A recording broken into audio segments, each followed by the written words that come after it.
இந்த ஈழம் என்பது ஏதோ இலங்கையில் உள்ள ஒரு பகுதி என்று நீங்கள் எல்லோரும் நினைப்பீர்கள். நிச்சயமாக இலங்கையே ஈழம் என்றுதான் அழைக்கப்பட்டிருக்கிறது.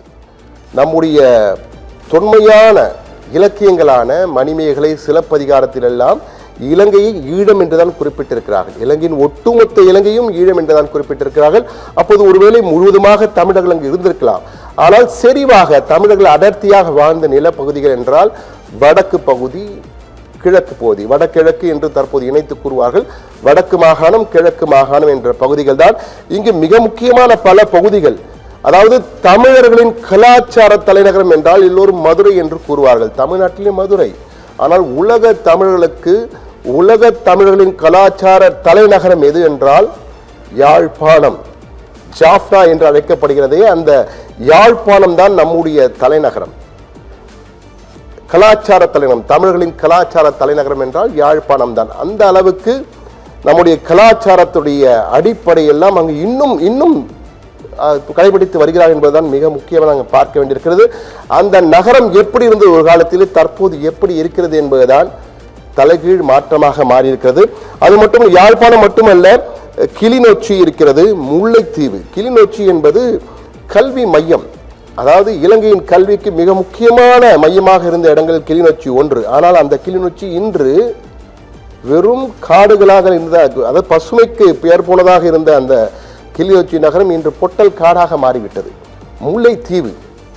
முல்லைத்தீவு என்பது பசுமைக்கு பெயர் போனது. வயல் நெற்பயிர்களுக்கு அவ்வளவு நெற்களஞ்சியம் என்றே சொல்வார்கள். அதை அந்த அளவுக்கு அம்பாறை தான் நெற்களஞ்சியம். ஆனால் முல்லைத்தீவுக்கும் நெற்களஞ்சியம் என்று கொள்ளும் அளவுக்கு மிகப்பெரிய நெல் பயிரிட்டு இருக்கிறார்கள். ஆனால் தற்போது அந்த இடம் வெறும் காய்ந்த மண்ணாக இருக்கிறது. அதற்கடுத்த மன்னார் மாவட்டம், அதாவது நெய்தல் என்று கூறுவார்களே, அந்த நெய்தல் மாவட்டம், நெய்தல் பகுதி, அது போன்ற ஒரு பகுதி. அது கடலும் கடல் சார்ந்த இடமும். அதே போன்று வவுனியா, வன்னி மாவட்டம் என்று வவுனியா என்று அழைக்கப்படுகின்ற வடக்கையும் தெற்கையும் இருக்கும் ஒரு வணிக மையம் அது வவுனியா. கிழக்கு மாகாணத்திலே திருகோணமலை, தொன்மை வாய்ந்த கோவில்கள் கொண்ட மிகவும் பழமையான இடங்களில் ஒன்று திருகோணமலை. இயற்கையான துறைமுகம் அமைந்திருக்கும் பகுதி.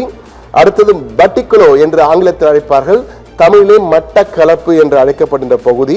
அதே போன்று அம்பாறை, கிழக்கு மாநிலத்தில் அம்பாறை என்பது நெற்களஞ்சியம். இலங்கையின் நெற்களஞ்சியமே அம்பாறை பகுதி என்று கூறுவார்கள். அப்புறம் வடமேற்கிலே ஒரு சிறு பகுதிகள், புத்தளம், சிலாபம் போன்ற பகுதிகள். அப்புறம் கொழும்பில் கூட, தலைநகர் கொழும்பில் கூட தமிழர்கள் நிறைய பேர் இருக்கிறார்கள். ஆனால் பல பிரச்சனை காரணமாக அவர் சிங்களம் தான் பேசுவார்கள். தமிழ் தான், ஆனால் சிங்களம் பேசுவார்கள். ஆனால் இதுதான் பொதுவாக வடக்கு கிழக்கு பகுதிகள் தான் ஈழம் என்று தற்போது நாம் வரையறுத்துக் கொண்டிருக்கிறோம்.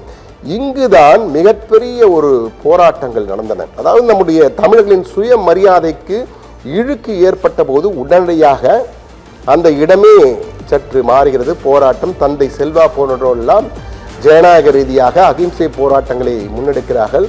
ஆனால் எதற்கும் பலன் அளிக்கவில்லை. பலன் கொடுக்காமல் நம்மை அழுத்தி காலில் போட்டு மெதிக்காத குறையாக மெதிக்கும் போது தமிழர்களுக்காக ஆயுத போராட்டம் உருவெடுக்கிறது. ஆயுத போராட்டம் உருவெடுத்த பிறகு அங்கு நிலைமை தலைகீழாகிறது. நம்மை பார்த்து அவர்கள் ஓடுகிறார்கள். இதுதான் நடந்தது. அதன் பின் என்ன நடந்தது என்பதை பார்ப்போம். அதற்கு முன்னால் 2009ஆம் ஆண்டு இந்த ஆயுத போராட்டம் தொடர்ந்து நடக்கிறது. 2009ஆம் ஆண்டு இதே நாள் மே 18 விடுதலை புலிகள் இயக்கத்தில் இருந்து ஒரு அறிக்கை வெளியாகிறது. எங்களின் ஆயுதங்கள் மௌனிக்கின்றன, இயக்க தலைவர் காலமாகிவிட்டார், இயக்க தலைவர் காலமாகிவிட்டது உலகம் முழுவதும் பேசப்படுகிறது. எனவே ஒரு அறிக்கை வருகிறது, ஆயுதங்கள் மௌனிக்கப்படுகிறது என்ற வகையிலே வருகிறது. அதன் பின் இலங்கையில் தற்போது நிலைமை எப்படி இருக்கிறது என்பதை நாம் பார்க்க போகிறோம். அதற்கு முன்னால் கடைசி யுத்தத்தில் பல காட்சிகள், கொத்து கொத்தாக உயிர்கள் பலியாகின. அப்பாவி தமிழர்கள், பெண்கள், குழந்தைகள், ஆண்கள் நிராயுதபாணிகளாக கொல்லப்பட்டார்கள்.